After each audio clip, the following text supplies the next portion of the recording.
Take the journey into the unknown with SNX Radio as we delve into the enigmatic world of UFO sightings and extraterrestrial abductions. Join us for conversations with leading experts and individuals who have encountered these otherworldly beings, uncovering secrets about their experiences, contact stories, and the profound implications for humanity. Listen as we reveal the incredible narratives of those who have undergone alien abductions, shedding light on the psychological and spiritual impacts of these encounters.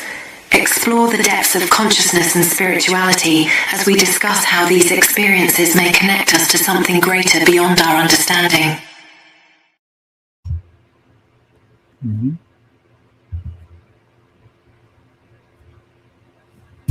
Mm-hmm.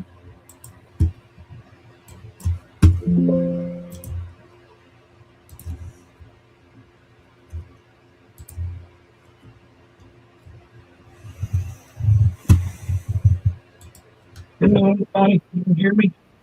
I can hear you.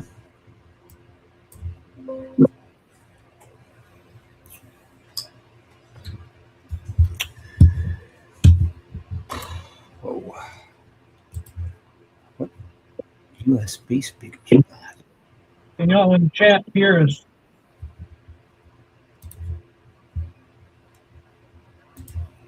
Jump on that thing. You're breaking up.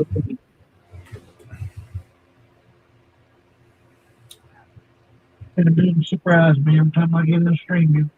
You're breaking up.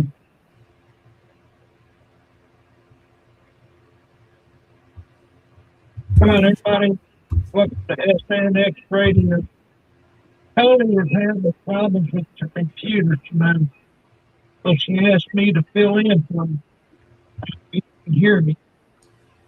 Tonight, Steve Bassett with us. I'll let him introduce himself and tell you himself. Partner, are we live or recording? No, we're live. Oh, okay. All right. You're breaking up a little bit. Can you hear me okay? I hear you just fine. Look, I decided to drop in this evening with some of my good friends, Coley, and just give you a quick update on what's going on here in Washington, D.C. And it's pretty significant. I've been in this 30 years now, and it's been 80 years since Roswell. And the policy that the government has managed to sustain, in which they simply deny that there's any evidence for a non-human presence that is also technologically advanced, almost certainly from other star systems, that's why they say that, is collapsing, finally. It's falling apart on multiple fronts. It's under pressure from multiple sources. Massive media coverage, members of Congress demanding the files, as well as going publicly in front of cameras and stating that we do have this non-human tech and non-human bodies, sometimes even say extraterrestrial. A number of pieces of legislation, more on the way. Witnesses coming forward, a few whistleblowers, a lot of witnesses. 3 hearings, about 6 briefings within, in Congress, congressional buildings. Well, what can I say? Meanwhile, the president made a formal demand order of his Department of Defense to declassify files and some videos and bring them out. Not much. It's a small buffet of stuff. He didn't say what to get. They didn't shock the world, but they obeyed the president. That happened. And this limited number of documents and videos was then posted on what were they putting stuff before? I forget. Anyway, they were posted on a website attached to the DoD, which is also very significant. war.gov/UFO. Other stuff is housed at Aero, I think, Aero site, so forth. But DoD is a bigger deal. The fact that the president actually formally demanded it is unprecedented. It's never happened. I believe no head of state has ever done this. I could be wrong. I mean, it could have happened in China and in Russia. We wouldn't know. But I don't think so. And and that is important, because whatever the president's intentions were, how much he understands about what he's doing, the fact that he did it gave it gravitas, it gave it authenticity, and as a result, it basically lowered the bar for every newspaper editor, publisher, every news program producer. It's now fully obtainable, fully approachable, and so the coverage is going to continue to escalate. The articles are coming out in a torrent, and that's not going to stop. And I'm talking articles worldwide. I'm not able to track the foreign press, a foreign language press. God knows how many thousands are happening there. But so you take all that together, and you're literally saying the truth embargo collapse in front of us. And this is happening in spite of the fact that there is a huge political uproar, upheaval, battle here in the United States, and an incredibly dangerous theater of operation in the Gulf, involving Iran and a number of other countries, that could go very badly, could even develop into a third world war, where you have maybe 5, 6, 7 countries having declared war on each other. That would not be good. In spite of all that, this issue continues to march forward. And so where we are now is that there is no real barrier for the president, if he so chooses, to confirm this non-human presence, right? Confirm what the witnesses have been saying in a number of hearings. There's just no barrier. And furthermore, there's a lot of structure that supports the president. In other words, it won't be like, why did you do that? And where did this come from? It will be, oh, of course. Thank you. Because of the legislations that have been passed, the witnesses that have come forward, the hearings under oath, and all the media coverage. Nobody's going to be particularly shocked if he does it. I say particularly shocked. It's still going to sink in. It's going to be profound, but it's not going to be shocked that the president did it right at this time. So that's where we are. The platform's been built, and the president has made a move that opens up the door for the next move.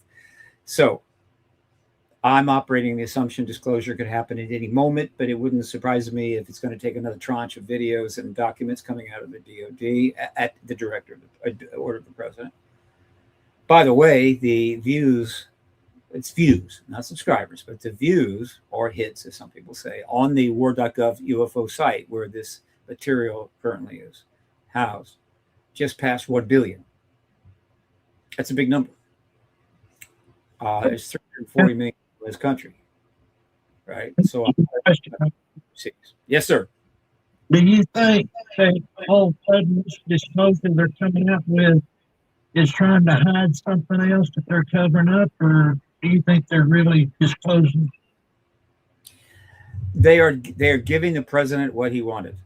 Okay, he didn't tell him what to get. He just said declassify some stuff and put it out, and they put out a buffet of items which are not particularly profound, enough to show, well, this is unidentified and this document's interesting, but it's not earth-shaking, because they're, in other words, Hegseth goes to some people in the DOD with a certain level of classification, and then they talk to somebody else that may actually be in the programs. They get a little stuff together and put it out.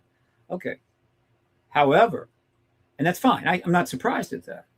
And that's not disclosure capital D, but it's some more evidence. We've got 10,000 times that much evidence in the files of the researchers going back, 80 years. So that, but again, this is not about, when am I going to learn this? And is that a good thing to know, or is that worth putting out?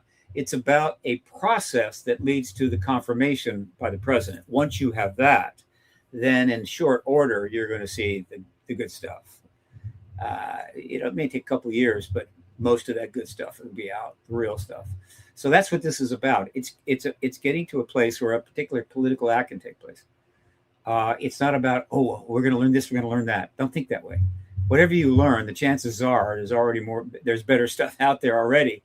But this is not coming from a researcher working out of their home or in the UK. It's just coming from the DOD at the order of the president. So that's process. So at this point, I'm on disclosure watch. All right. Now, I'm doing scores of podcasts. Recently did a long interview with El País magazine, which goes out, El País newspaper, all over the world. It's kind of the English, I think it's the English edition, but they also do it in Spanish. And then Al Jazeera, which has a huge worldwide following, about this, and I'll be doing more. And in every interview, I make this point. I wish I could get over to the White House and make it in person to somebody, but it's hard to get an invitation over there. But the point is simple. In addition to everything that's happened, the president has just made a milestone event by calling for the DOD to declassify and put some files out related to this issue, thus essentially giving every editor, publisher, and producer in the news media full license. In other words, it's fine. Total story. Let's do it. No resistance. President did that. It's a story. Let's go. And they're already into it. This is going to only intensify their engagement. Right? And so all of that not only sets up the president to disclose, but it also makes it a lot easier for any number of other heads of state to cut in line. There are a number of heads of state out there that are pretty proud of their country and their military and their Air Force and so forth. And they may have plenty of evidence themselves, maybe even a crash vehicle. And for whatever reason, they've been not acting on that, maybe deferring to the United States. But we don't own them. We don't run them. And so one of those heads of state could step forward and do it. And the president needs to understand this. Now, I'm hoping there's somebody close to him that's going to explain this to him. I don't think he fully appreciated the gravitas of what he just did. But I think if someone points him to that 1 billion views, which is only going to grow, he might get a sense of how big it is. So if another head of state does this, it is not a good thing for the White House. Because what that means is that head of state will historically be attributed the legacy of being the disclosure head of state, the first head of state to confirm to the human race they're not alone. Not counting what some pharaoh may have said 3,000 years ago or something about the various gods that seem to be hanging out. That's interesting, but that's in the past, and it's not the same thing. And that head of state goes down in history. Our president does not. Our presidents get second, and second pays nothing. There's no prize. But it's even worse than that. In addition to not having a prize, he'll have to answer to all of the Americans who are trying to understand why they just learned something that our government's been engaging for decades, and evidence pointing that definitely we're involved in it, engaged in it, even though they won't admit it. How we're learning it from that head of state and not from him. And so he's got to deal with that, right? He had to come in second. At the same time, he's lost the legacy. This is a non-trivial development from the standpoint of legacy and so forth. And I hope someone points that out to the president. I did get the word into the White House through an intermediary, but I don't know where it landed, but I know it landed somewhere. But let's see. I mean, now, understand what's going on in the Middle East and other political issues here are taking up a lot of space. So one could assume that, well, this will be tabled while we deal with this other stuff. But the fact is if you watch the media, if you look at the media coverage, it hasn't slowed down. Whatever's happening in Iran, that's fine. Or the Gulf, that's fine. I get it. But the ET issue continues to march forward with new developments all the time. In fact, the Task Force on Declassifying Federal Secrets under Luna actually was ready to branch out into MK Ultra. And that is a whole nother box of problems. Okay. And the witnesses kind of demurred and backed off. But I mean, you see what's happening here, where it's going? It's not slowing down even because of that. Now, if the Iran war had not really got underway, if that thing had been held off, I think we'd have had disclosure already. But it's gone. So, again, things might be delayed a little bit, but I don't know how much longer this can hold.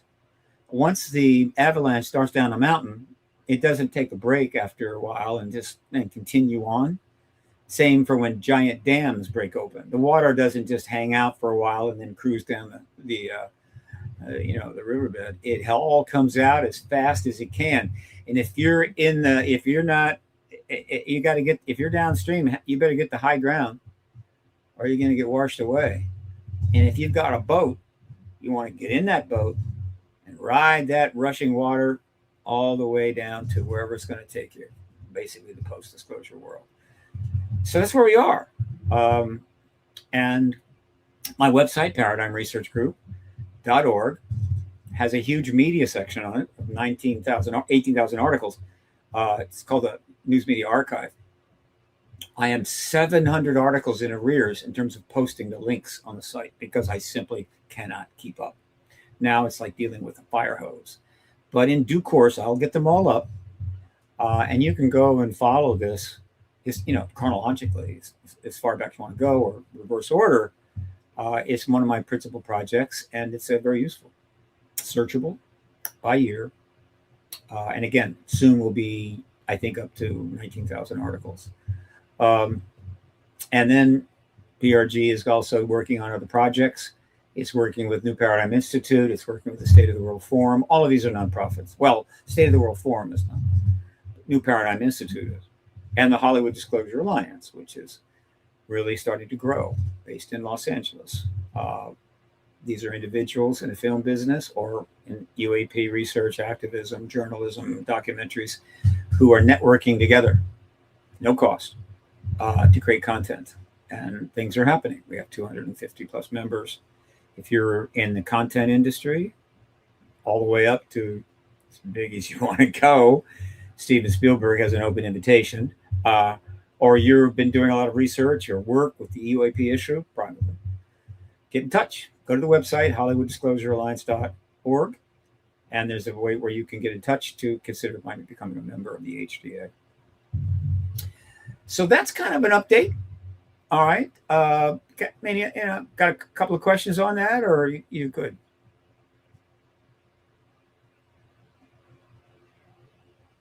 I'm not hearing you, Mike. The main thing is cutting in and out. Sorry. You're cutting in and out. No. What do you think is going to happen with the three-letter organizations? Are they going to try to stand up to and stop all this disclosure? Which organizations? Any of the three-letter. Oh, three-letter organizations. Look, what's going on is that all those three-letter organizations, really, you're referring to all of the managers of the truth embargo with the programs, whatever they're called. That names have turned up. I have no way of confirming them. Constellation, Immaculate Constellation, Legacy, whatever. But whatever these programs are, there are individuals that are in the management of those programs that may be attached to some of these agencies. It's not like the agency is doing the whole thing, no. But there is a program above the agencies in a sense, and where they're managers there. And they interact, I'm sure, all within carefully crafted classification schema. Now, they are going to slow walk this as long as they can, but they're already being pushed pretty hard. And we've already gotten a number of things out, but they're not just going to just hand it over. I mean, the goal, the real stuff. They're not going to just hand over a crash vehicle until it becomes absolutely necessary. And that really is not going to happen until the president or another head of state confirms the extraterrestrial presence. And that era is over. We've entered the post-disclosure world, in which case the pressure for us to see all of this will be enormous. And the only way they can mitigate that pressure is by putting some things out and keeping a flow of information. But my guess is they will accept defeat and realize the sooner they get it out, the better the public will react and appreciate it. And it will mitigate problems they're going to have as to the where, the why, and the what. It'll happen relatively fast, but that's not going to happen until we get that confirmation Disclosure with a capital D, that's all it is confirmation by the head of state. Disclosure with a small d is a lot of things. It's anything coming forward that gives you some aspect of the issue or information. That's all small d disclosure, happening all the time, hasn't stopped in 80 years. But that's not going to take us to the post-disclosure world. The heads of state have got to step in and understand, if our president announces tomorrow, within a week, several other heads of state will confirm it, back it up. They're not going to sit in the sidelines like, I know, I had no idea. I mean, I'm shocked. I have a military and a lot of technology, but we didn't know. No, they're going to come out and say, yes, we knew. But we deferred to the United States because, well, they're the United States. They're the major nuclear power between us and other nuclear powers. They're the biggest economy in the world. And we have a lot of arrangements with them. We're not going to cut them off unless at some point it's just too tempting. And so that's how it'll be. And I'm ready. When disclosure happens, let's say it happens at 5 o'clock on a Friday. By 5:30, I will have a 300 room or 300 member Zoom chat open. And I've sent the link out to Mindfulness and invite people to drop in. I'll probably keep it open for at least 24 hours and probably I'm not going to sleep. And people can drop in, chat with each other, chat with me, and just celebrate. I may have some libations nearby and celebrate the post-disclosure world, which we have worked so hard to get. So plan on that.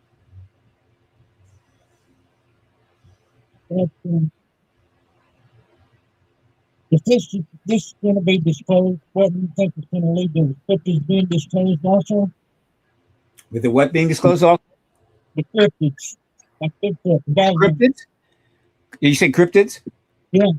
Okay. There's a lot of paranormal phenomena out there that people are engaging. I get that. But let's just say the ET issue dominates it all.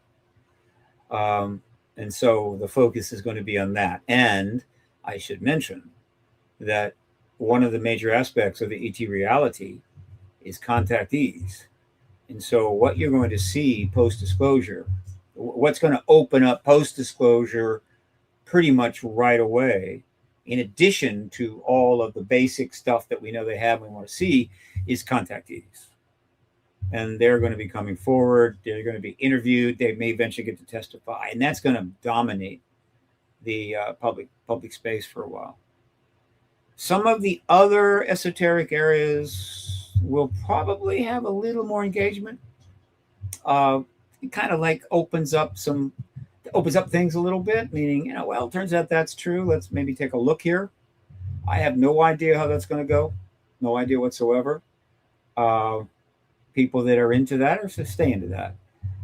My focus is pretty straightforward. I got enough on my plate with extraterrestrials, their presence, their activities, and so forth. Beyond that, I don't need to go.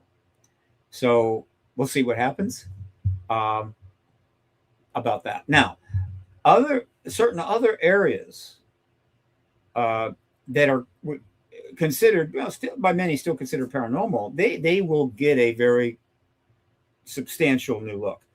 And that includes telepathy, which is already starting to break out finally after so many years. Remote viewing, all right, no question. That's going to be looked at intensely because it seems to be connected to this issue, possibly.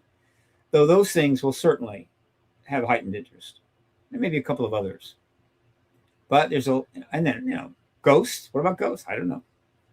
I think one of the things we're going to find post-disclosure in time is that some of the paranormal phenomena that has been talked about over the years, not all, but some, actually was an extraterrestrial thing that was interpreted as something else. They are rather clever and have some great tech. And some people will be disappointed by that. But on the other hand, it'll be great to know. Right? Oh, so that's what that was. And there'll be some of that. It's all going to be great. To me, there's just no downside to that, to this, when it finally comes. The world is is suffering from a massive truth deficit. Too much propaganda by too many countries and too many leaders for too long. Too many things hidden, classified. And so we got a truth gap. It's sufficient enough to really damage the health of nations and the body politic. Truth is the blood of the body politic. And so, like with the human, you get stabbed in a bad place, you bleed out and die. And the same thing with the body politic. If that is harmed and the truth starts just bleeding out, if enough leaves that body politic, the body politic dies. And so the amount of truth in the system these days is way down, right? We're really anemic on truth. And the consequences are obvious. It doesn't take a genius to look out in the world and go, oh, yeah, I get it. Now, there are extreme instances of super deep propaganda where you have ideological dictator states that put this stuff out and you can really see it, right? I mean, clearly that is really making life difficult. It is not helping that country or that nation survive well. But in fact, there's a much more, how would you say, homogeneous distrust in line that's going on across the spectrum of entities increasingly that is just eating us up. And so we could not go to the moon. We could not do the incredible science we do if the science we were using was bogus, lies, right? Propaganda, meaning this doesn't work, but we're going to say it works. No, all those things we achieve is because the science we create and follow is true, or it is developed to the point of true. It's solid. It works. It does exactly what it's supposed to do. And with that kind of truth organized and maintained, we can go to the moon. We can build computers. We can build supercomputers. But that's not the way civilization operates, or governments, or societies. They don't have that level of proven certainty. In fact, there's a huge amount of lies and disinformation and mistruths and so forth that serves a purpose, but it doesn't help civilization move forward very well. And but a civilization, even a relationship and a family, can absorb a certain amount of non-truths, right? Because they do have their role in life. Sometimes they seem to be needed, but only a certain amount. You get to a certain level and relationships die, countries fall, and so forth. So that's, again, my take. I've talked about this before, but that to me is what I'm most interested in, is not, oh boy, now we know that now ETs have been confirmed. I knew that when I was 17, 18 years old, right? We've got crashed vehicles. That's kind of cool. Good. Maybe that tech will be useful. That's not why I do what I do. Because I am I'm one of 4 generations living in a absolute historic time in the history of humans on this planet, which goes back 500, 600,000 years. And in some sense, life, which goes back billions, in which we have reached the limit. We have taken everything to the wall. We're in a position to destroy everything, just about, and with huge suffering, right? I mean, humans suffer all the time. It's part of being, a sentient being. You get to suffer more than all the other animals. We're not the most dangerous animal. The most dangerous animal on the planet is mosquitoes, but they're pretty straightforward. We know exactly how they kill people and why, and the trick is get spray and wear lots of clothes. Humans are don't kill as many people as mosquitoes, but we kill people in an untold number of ways. I mean, we really come up with every possibility, which makes us, even worse in a sense. And so we've reached the limit of lying. We've reached the limit of destruction. We've reached the limit of war, both conventional and ultimately nuclear. We can't do this anymore. And if we don't, then things are really going to get bad. Really, really bad. Just like we have seen in so many movies and television shows. Apocalypse is a major theme of entertainment and film for a reason, right? It's not just, that's just great acting. That script's wonderful. No, humans by and large on this planet right now cannot get enough representations of apocalypse, because in the back of their head or at some level in within them, they understand what's happening. All right. So unlike a situation where an object 10 times bigger than the object that created the Chicxulub crater and killed the dinosaurs and a good deal of all life, something 10 times bigger than that that's coming and it's going to destroy everything. It's not like that, but that would be bad. But it would be a little easier to deal with. It would be like, nothing we can do about it. This is what's going to happen. What's going on now is we're the meteor. We're the method of destruction. And we have a choice. The meteor, that massive object heading our way, doesn't have a choice. We do. So it's a little different. And so it is the choices that have to be made post-disclosure, the potential impact on the human situation right now. That is what I wish I had multiple degrees and PhDs so I could write in depth about it, but I don't have that. So I just engage the activist aspect of it. But the core understanding is there. Everyone that has worked on this issue for 80 years, thousands of people, in spite of the fact the government said you're idiots and there's nothing to it, we were right, we will succeed, and we will impact the situation, hopefully sufficient that we actually change course as a civilization and create a world, hopefully, and we don't have a lot of time, in which nations waging war against each other becomes ridiculous. And the destruction of our environment, which can't do that, right? There was a time, it wasn't that long ago, we had 1 billion people on this planet. Well, you can destroy a lot of the environment. We got 8 billion people now. You can't destroy any of the environment. And all of that could be reversed pretty quickly. That's why I do what I do, why I enjoy it, why I'm committed to it. Got a question here. Do you believe that this would end all wars around the world once released? Not immediately, I can assure you. But if anything is capable of getting us to a point where war is no longer part of our reality, it would be the worldview change maintained for a length of time, not just right away, but a worldview change that is allowed to spread and develop until it's reached every person, every leader. That has the potential to possibly take the leaders to a place where they don't want to continue as before. And if the leaders don't want to wage war, we're just about there. So we're not talking about a lot of people. You know, there's not many situations where some leader of a nation has no desire to go to war, but the people just demand it. You know, you got to do it, and we're ready to go fight. It's almost not the way it is. Right now, we have 200 nations and sovereign powers that have basically 200 leaders, right? And quite a few of those leaders more than happy to go to war, even want to. So, but that's not a big number.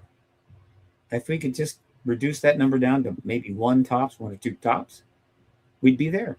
So we're not as far from this awful mess we're in as we might think. Depends on how you look at it. Okay, let's see. We have another question. Apparently, there may be a group of tall, blonde Nordics. ETs are now working with a group within the USA at high levels to bring about disclosure from April to October. There are a lot of speculations like this. They're very easy to get started. Anybody can get it going online. I don't have a lot of confidence in that. I'm not saying it's not happening. I'm not saying that it's not happening on a limited way or a small way, but it's been blown up into a big thing. I don't know. But unless I get really good evidence, I don't need to speculate there. After that, they then may be in contact with groups of us, and they may be rolling out the med beds. I like that movie. Elysium's great movie. It launched the concept of med beds, which is a great idea, and I believe technically possible. But naturally, in the age of the internet and Reddit and all that, it's been taken from a damn good part of a good movie to like, yep, it's on the agenda for the ETs. Now, theoretically, any civilization 1,000 years, just 1,000 years ahead of us, could have invented a medbed where you just simply lie down and things get fixed. Or just a technology that extends telomeres that could be available to us. However, there's a bit of a problem. We've overpopulated the planet substantially. Whatever the reasons, I know there are reasons, and people will say, here's why we did it. I don't care. Too many people by billions. And so you get a bunch of med beds and extend everybody's life 50 years. Guess what happens? The stress on the planet goes skyward. So in addition to some tech like that, which would be nice, we need another kind of tech.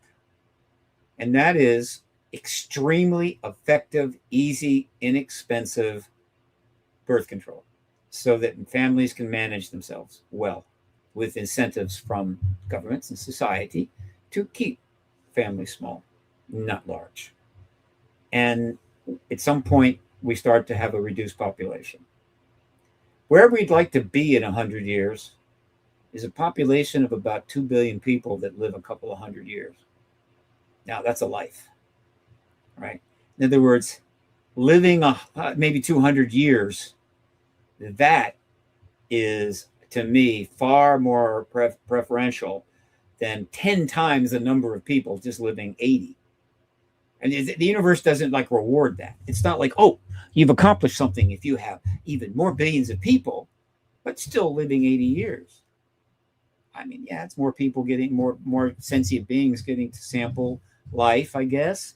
If you're into reincarnation, it means, more people get reincarnated, I guess. But on just basic common sense, a couple of billion people living very long and very well is the kind of society you want. And we don't have that. And yet technologically, it is possible. We can almost see it ourselves. I'm not talking about freezing yourself and coming back. I'm talking about simply being able to live well and healthy for a very long time. We're not that far from it. So something to look forward to, not for me, but it's time to start pushing back against those that think that cannot be too many people in this planet or in this solar system. In other words, we're supposed to breed and spread out into the galaxy in mass numbers. Really? First of all, there's a lot of life already out there that maybe are not prepared to welcome mass numbers of humans that simply can't have too many of themselves, right? So these kinds of balances become more important when you have complex civilizations, complex life forms, and other life, with respect to other life on this planet. Anytime that life decides there's just not enough of it and really starts getting rolling, the Gaia balances it out, and suddenly a whole bunch of that life disappears. That's the nature of Gaia and balance. And humans have the power to overcome balance. And while that's somewhat of an advantage, humans do everything to the extreme. And so as we develop these additional abilities, we take them to the extreme and we push Gaia to the absolute limit. But believe me, Gaia has got plenty of tools in its chest, and there's some things it can do that really haven't seen yet, that if we push it far enough, it will balance this situation out. The age of humans making it to 200. Back in the Bible days, they were 600, 800, 900 years old. So what do you think made the change? I cannot understand that. I'm afraid the sound is not good. I would go a little slower if you can. Go ahead. Back in the Bible days, the age they were reaching up to 800, 900 years old. And now we're got, like you said, down in the 70s and 80s. What do you think made the change? You said something about the Bible. Did you say Bible? So what? Again, I mean, you got your mic situation is really poor, unfortunately. What do you mean about the Bible?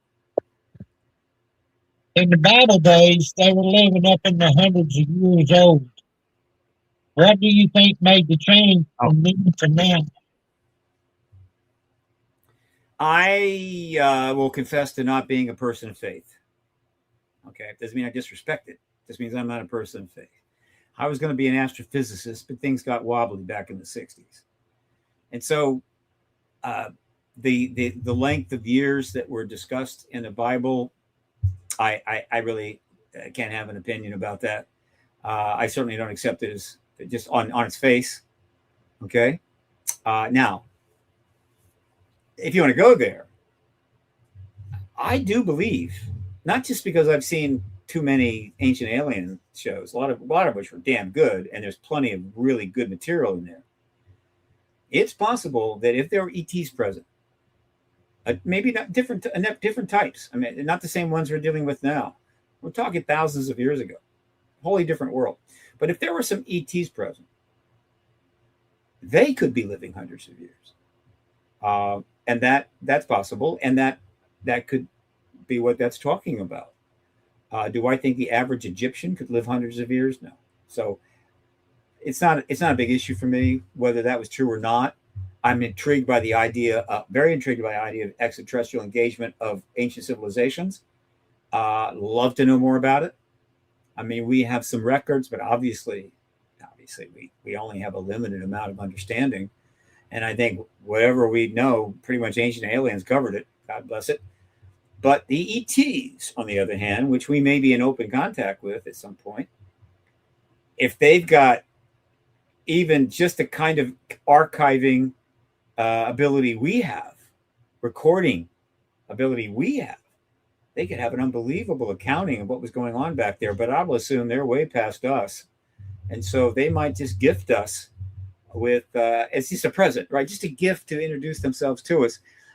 Here's a couple of discs that you can review and so forth, and you can even put in search terms, which pretty much gives you a pretty good look of everything that's happened since humans started civilization 20,000 years ago. And you can actually go back and you can see in the whole 9 yards and really learn what happened. That would be pretty damn cool. And you can't rule it out. I mean, if you're willing to accept med beds, you should be willing to accept really high capacity discs that can hold millions of hours of video recorded by ETs as they have surveyed us for a very long time. So let's see what happens with that.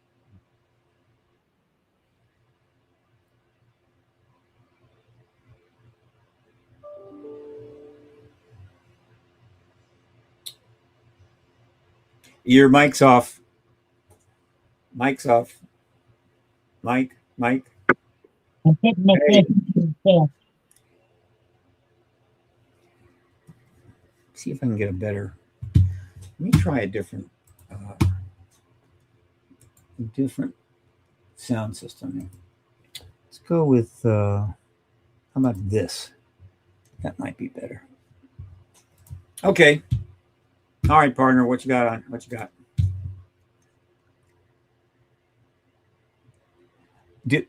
Do we think we will ever see these videos? I guess they're talking about the videos that I was referring to.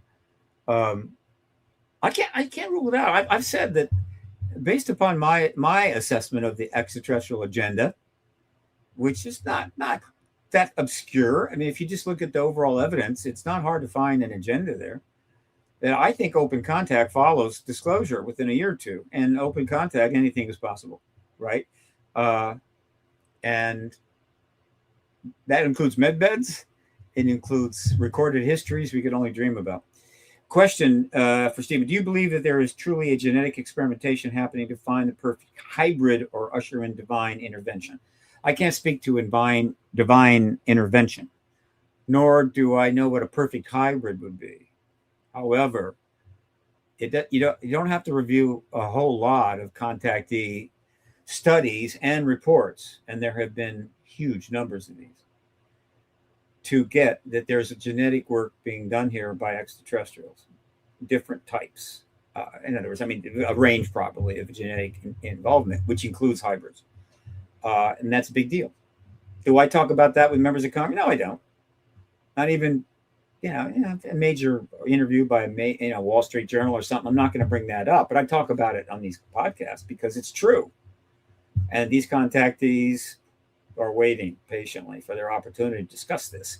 And that's going to be one of the great revelations of the post-disclosure era.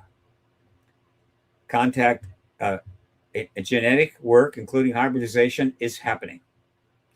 It's happening primarily between humans and grays.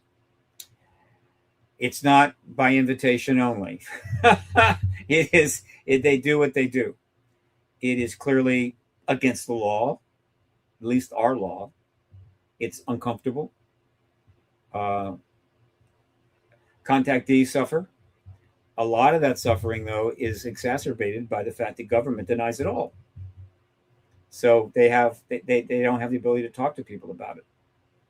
That's improving, but that's the truth.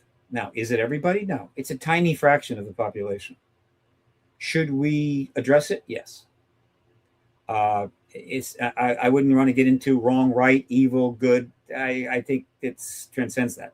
It's something they need to do. Is it possible that that kind of activity would stop post-disclosure? Very possible. That would be something I wouldn't be shocked to see happen. In which case, that's no longer an issue. Are they going to apologize if they even stop it for what they have done? Don't count on it. Humans don't apologize much for what we do, right? Right? We do a lot of damage to this planet. We don't apologize to Gaia. But I'm not being smug, but there is our law, and then there's an even larger law beyond that.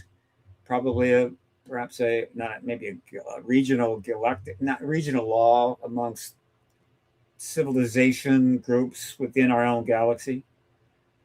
And then beyond that, I believe there's a higher law, natural law, which I think really applies to everybody.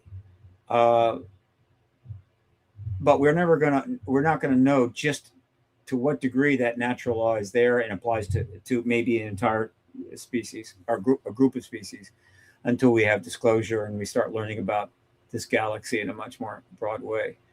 All of this is incredibly interesting, right? So never that if you're a doctor, a lawyer, or a scientist, or just somebody who likes to watch a lot of videos, a YouTuber, I trust you.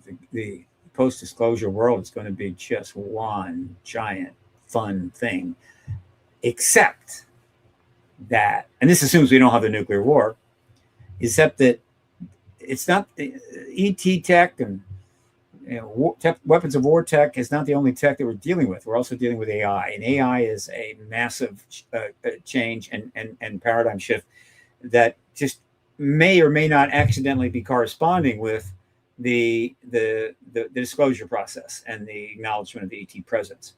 But it's on the menu as well. And so how we deal with AI is probably going to be dramatically impacted by disclosure if we can have it. All right. It could be a huge asset in the post-disclosure world beyond what we know now. I know that without disclosure, the odds are pretty good. We're gonna cause a whole lot of problems with AI. It's going to do a lot of damage, right? Just like every technological thing we've ever come up with does a lot of damage. You know, we're fond of our cars. We love them. They've been killing 30,000 people a year in the United States alone for some time. It's stuck right around 30,000. It's a lot of dead people. But, you know, you got to break some eggs to make an omelet. And the omelet is we like our cars. And so that is going to be true of everything. But AI is not just a car. AI is something that has the ability to kill a lot of people, destroy things in a lot of ways. So it's going to require a level of sophistication. We can't even, you know, there's things we could do to our entire transportation system and the cars that we built. It could reduce that number from 30,000 to a couple thousand. We just won't do it. We don't have the money. We have to spend our money on the military and stuff and wars and whatever. We just don't have the money to make our streets not only safer, but our cars incredibly safe. Though a self-driving car supposedly would be safer, and we are kind of going there very slowly. But we should have been dealing with this long before self-driving cars became an issue. But we didn't do it. We're saying, hey, 30,000 a year, we can live with that. Unless it happens to be my kid, my wife, my husband. And every single tech you can point to, that happens. Nuke tech, unfortunately, the danger is too great. And we are soon going to learn that AI tech is in that same category. The danger is too great to not deal with it in a mature fashion. We sure as hell haven't dealt with nukes in a mature fashion. If we repeat that with AI, which is far more complicated and insidious than nuclear weapons, which are very simple. If you launch them, really bad. If you don't, no big deal. AI will insinuate itself into every aspect of our lives. And again, the damage could be done in so many ways and so many levels. So that's another matter to deal with.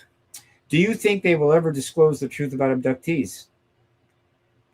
The matter of abduction is totally already known. There are books about it, movies about it, documentaries about it. So it's already known. Will the government admit that it's true? They have no choice. Will they admit that abduction is happening before they confirm an ET presence? No. Disclosure, confirmation of the ET presence, full acknowledgement of government of abductees will follow very quickly. That's one that they can't hold back. There's some other things they can kind of hold back for a while. But I assure you, post-disclosure, all of the contactees, and they're in the hundreds of thousands, if not millions, are not going to settle for waiting to be acknowledged. They're going to come forward en masse and will be welcomed by many. So it is their salvation. It is their escape from a lot of the PTSD that they have to deal with. And a lot of that comes from simply not being acknowledged, not able to really discuss it and talk about it, being called liars and so forth. All of that would evaporate pretty quickly, and hopefully their lives would get better.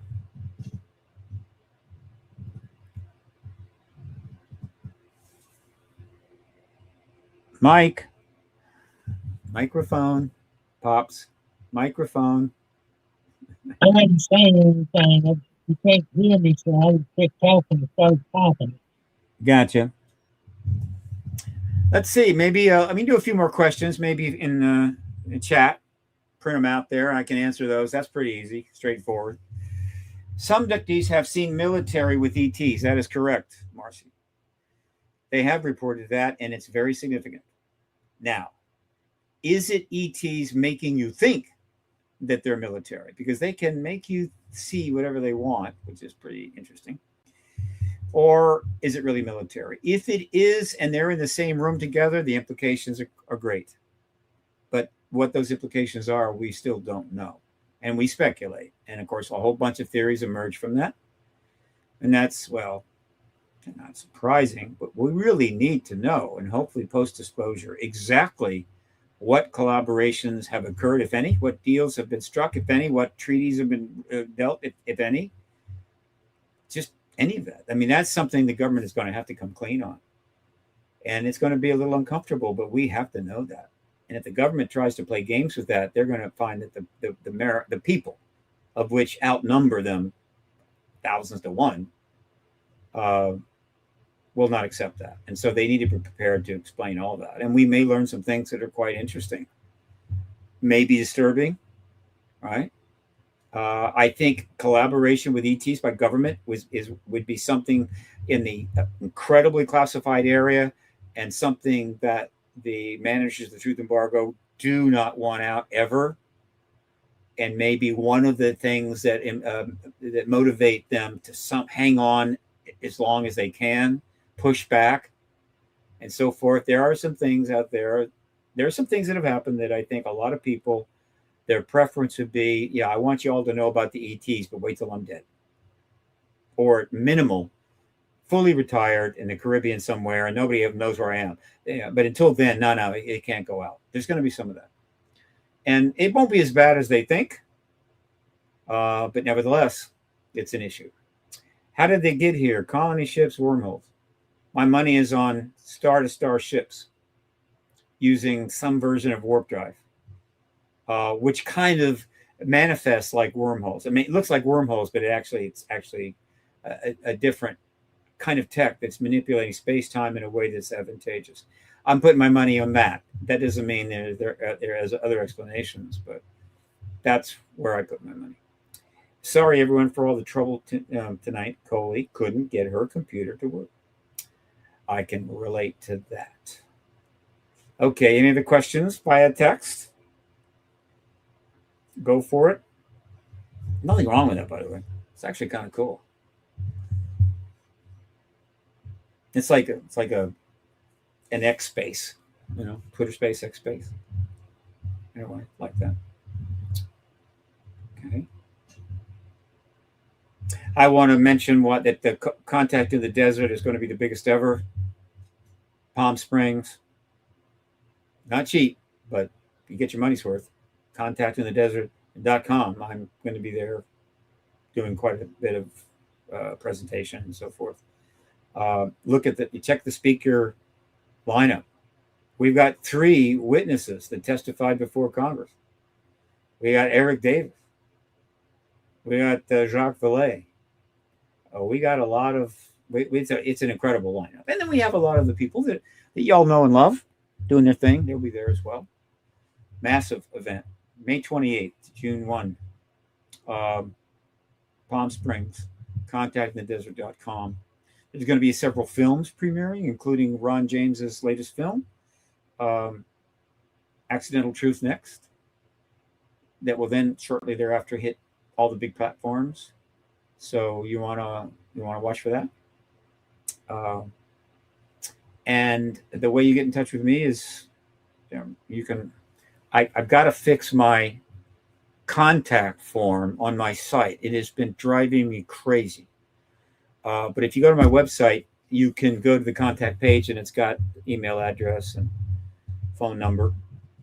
Email is prg@paradigmresearchgroup.org. So that's how you can reach me. If you want to contribute, I'm nonprofit. Got a donate section right on the page. Standard model. It's pretty good. It's okay. And I also recommend not only contacting, but joining the New Paradigm Institute. Join up with their Citizens for Disclosure, or their Citizens for Disclosure movement. They've already got, I don't know, I think they have chapters in every state now. I mean, it's growing like weeds. Right now, it's kind of it's not like a MUFON. It doesn't have huge amounts of structure, but it has a game plan and an agenda, and these groups are going to be pursuing, I'm sure, motivating the politicians in their state, both state and federal and national politicians, to engage the issue. And where that will go, I don't know. But New Paradigm Institute is leading the activist movement right now. Its chief counsel is Danny Sheehan. He's one of the key people behind it. And but they're setting up for the post-disclosure world, because once we get disclosure, that's when the real work begins. Right now, it's all about doing a little research and trying to get the government to confirm it. But once you get into the post-disclosure world, now the work begins. The real work begins, because every aspect of our society has got to inculcate that new paradigm. And the implications are vast. Opportunities are vast. The changes that are needed, vast. And that's going to require a whole lot of people to do a whole lot of work, but fun work. I can't wait to get there. I just wish I'd have more years there, but whatever. That's when the real, I say real work begins, but it'll be much more fulfilling work, because you're dealing in the truth zone, and all kinds of new things can happen that are being blocked now. So that's what I'm looking forward to.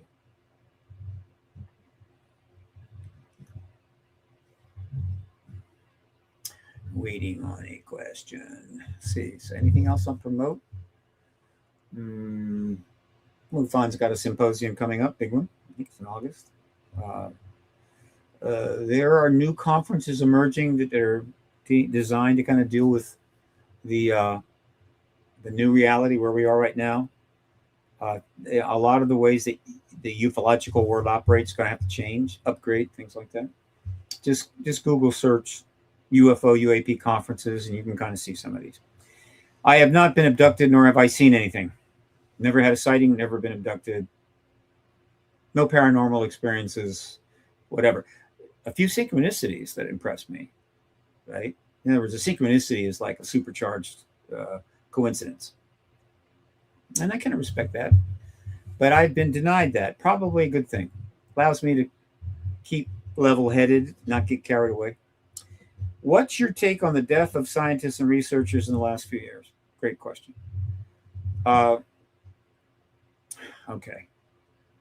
First, the idea of wet work is real.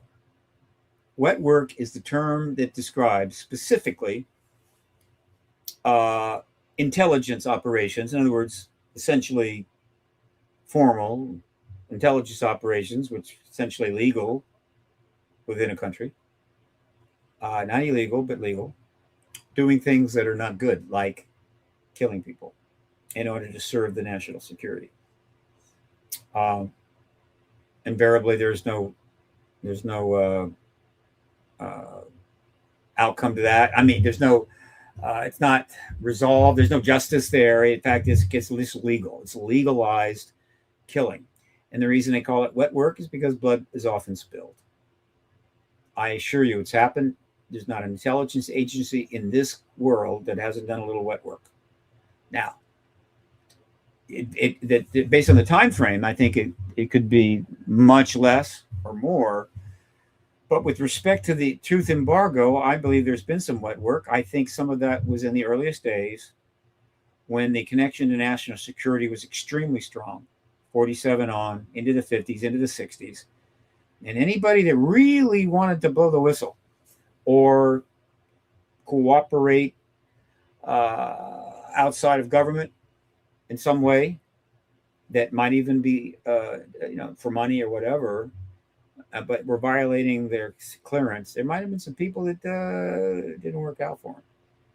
I believe then a very long stretch of period went on when there was not much of that, none of that, hardly. I expected, though, that when the truth embargo is reaching its end and everybody involved in the program that are still operating are going to be faced to kind of recognition, awareness and recognition, be accountable, essentially. And for many of them, that's not something they're looking forward to. Some of them may feel that it's still a violation of national security. So at the very end, as we get toward the truth embargo, the possibility for some wet work would reemerge. Now, the nature of our society now and the internet is such that anything that's got a little bit of a momentum that's exotic is going to get blown out of proportions. That's just what we do. We cannot not do that. And so what I think has happened is there's been a couple of instances of wet work. And McCaslin clearly fits that category. It's got all the markings and it should be investigated to the nth degree. Wim Sullivan has got this. And there's one other individual who apparently committed suicide shortly after being approached to testify. Absolutely. But what's happening is that once those stories got going, the internet does what it does. It starts looking for anybody else, right? It might be part of that, right? You worked for the government for a while or anything having to do with maybe a classified area and you ended up dead. We're going to throw you in that basket. And that's not helpful. It's the nature of our world now. Why is that? Why do I raise that point? Because anybody that's being thrown into that group that's not really part of that group, that is not a fun thing for the families, right? They don't need this. And so I invite people to focus on just those really, really indicative instances that may prove. And at this point, it's McCaslin, Sullivan, and one other individual whose name escapes me right now. And that, that's enough, right? Encourage the government, encourage the media to really come down on those cases and see what they can find. And if they find even one of them is true, then they've confirmed that the government's still willing to do that. And then we need to pressure the government to stop doing that. We don't have to somehow go out and through the power of the internet and social media, find everybody that could be one of those people and then run it to ground. No, that's not what you want to do. And so, as far as I'm concerned, McCaslin and Sullivan, but certainly McCaslin, that has got more than enough attended to it that it cannot rule out wet work. And I hope I'm wrong, but it doesn't look good. There's not too many explanations what would happen in McCaffrey. He either wanted to kill himself, but he didn't want to be found, and so he found a cave that nobody's really seen, got way in the back of it, and killed himself. That's one explanation. The other explanation is he's been literally taken, and he's either dead or he's somewhere that you can't find him.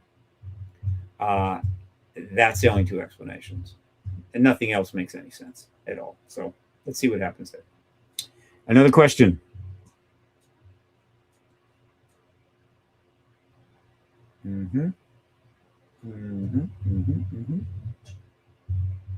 Let's see, any other promotions I can do? There's several new books out.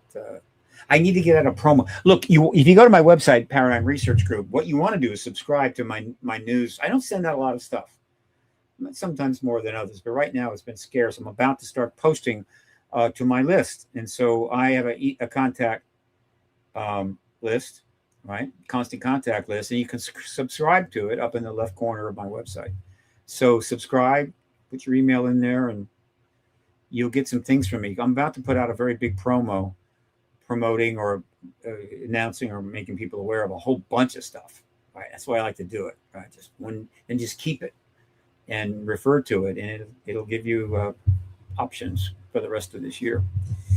I also believe ETs have a way to make our body produce large amounts of GHB.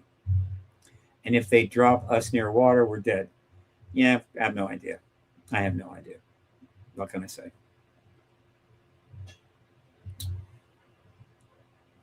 Steve is eloquent. Thank you. I appreciate that. I think all things being equal, the truth is the simplest explanation. You bet. Occam's razor. Always start with Occam's razor. Too much of history is unknown. If they have 5,000 years on us, they could easily hide the truth. Hell, they could hide the truth if they had 500 years on us. And by that, I mean, legitimate. They got to where we are right now, pretty much the same place, and then 500 years out, oh my God. We are in a technological upturn that's like almost vertical. Prior to 1900, it wasn't vertical. But once we passed 1900, okay. And so I can't even imagine where we'd be in 500 years. And talking about a civilization 5,000 years ahead of us is not even comprehensible. I think there is probably a point where a civilization is ahead of us to the point where we're irrelevant. They're not even going to gauge us. It'd be like, are you interested in going out and spending the rest of your life engaging ants? There are people who study them, but I mean, just hanging out. No. And I don't know what that point is. Could be 1,000 years, could be 5,000 years, not 1,000,000 years. I can tell you that. So I think one of the misconceptions about the extraterrestrials that are engaging us is that they're just huge numbers of years ahead of us. No. I think we'll be shocked to find out they're not that far ahead of us. Because again, the technological curve, the trend, once you reach a certain point, and the laws of physics are the same for every species out there, you just, up you go. And that the ones that are engaging us because they are relatively close to us in terms of our technological curve. And the ones that are way out there don't even care about us. That would not surprise me. And that's a good thing, right? I mean, it'll be easier for us to interact with them. Some species 10, 15,000 years ahead of us. I can't even imagine. Why would they even talk to us?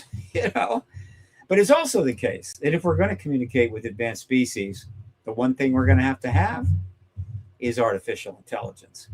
So as with all tools, there's some great uses for it, but there isn't a tool that's ever been created that can also kill you, right?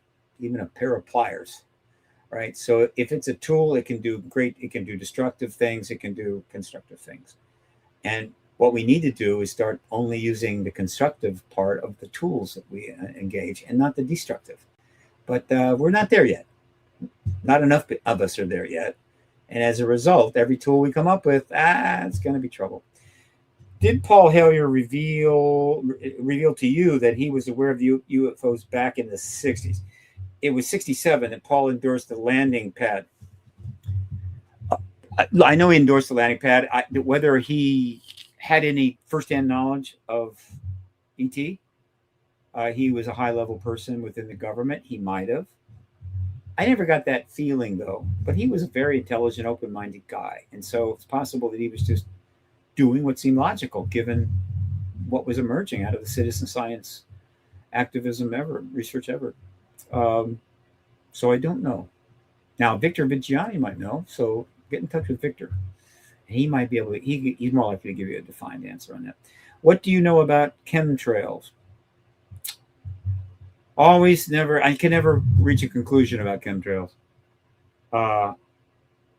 It is classic example of speculation, unresolved speculation. If the government wanted to, they could really, solve that, right? So if they're nothing ominous, the government could solve it, right? Come out and make it clear, so we could go, okay, we don't need to worry about that. If it is ominous, well, that's more of a problem, and the government may not want to clarify it, even if they're not involved in it. It would be like, hey, keeping us kind of running in circles. They like to do that. If we're running in circles, we're not bothering them. So it irritates me that a much more official effort wasn't made to say, let's just clear this up. But they like to play games with this like that. So I don't know what was going on there. You can't rule out some sort of weather engagement. I get that. There's been rumors about that. And likely, if that was happening, there were some planes doing that left trails that were pretty suspicious. And very quickly, though, humans being humans, they pretty much, any trail had to be that. So it would be nice if one day the government clarified that. Post-disclosure, in a post-disclosure world, a new truth era, they came out and said, here's what happened. Right? Now, and if they need to apologize, they apologize. I don't like being kept in the dark. I don't like being treated like children. But the governments thrive on that. Apparently, Paul Harry endorsed the UFO landing pad at St. Paul's, Alberta, with my uncle back when they lived. Okay, that's cool. Do you believe that extraterrestrials are much more spiritual than human? All I know about extraterrestrials is from contactees, right? Not the government, right? Too much of that can't be trusted. But the only thing I know that I can relate is that contactees have stated and have reported more than often that they if they get the opportunity, they get asked a question or two. They're not going to ask them what's your favorite film on Netflix. They ask an important question, and a very good one is, are you gods? The ancients certainly thought so, and the answer, as far as I know, is always no. And they are occasionally asked, is there a God? And the answer, according to what I've seen, is yes. So take that for what it's worth.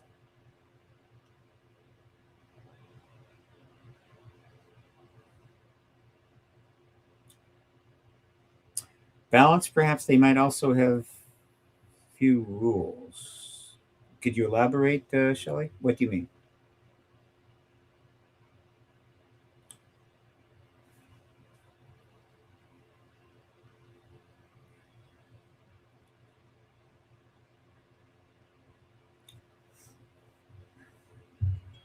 I'm starting to look like Bev. I'll call you back as soon as my interview's over. I'm starting to look like James Carville. I have a James Carville thing going. I don't want that. But these last 6 months have taken a toll on me. I need a vacation.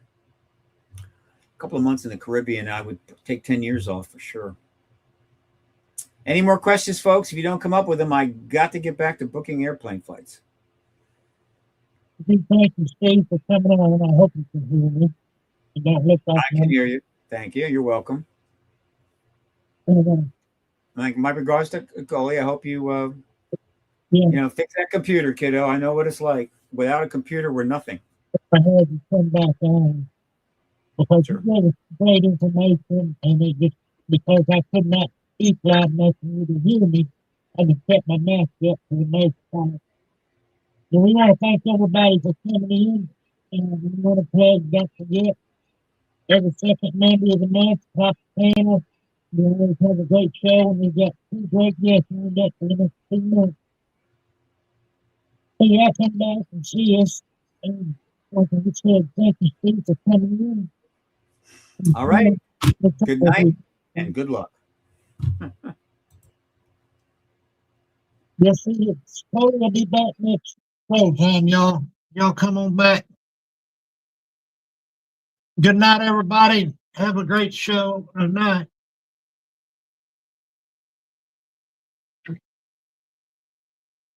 These they ain't lying. UFOs in the night.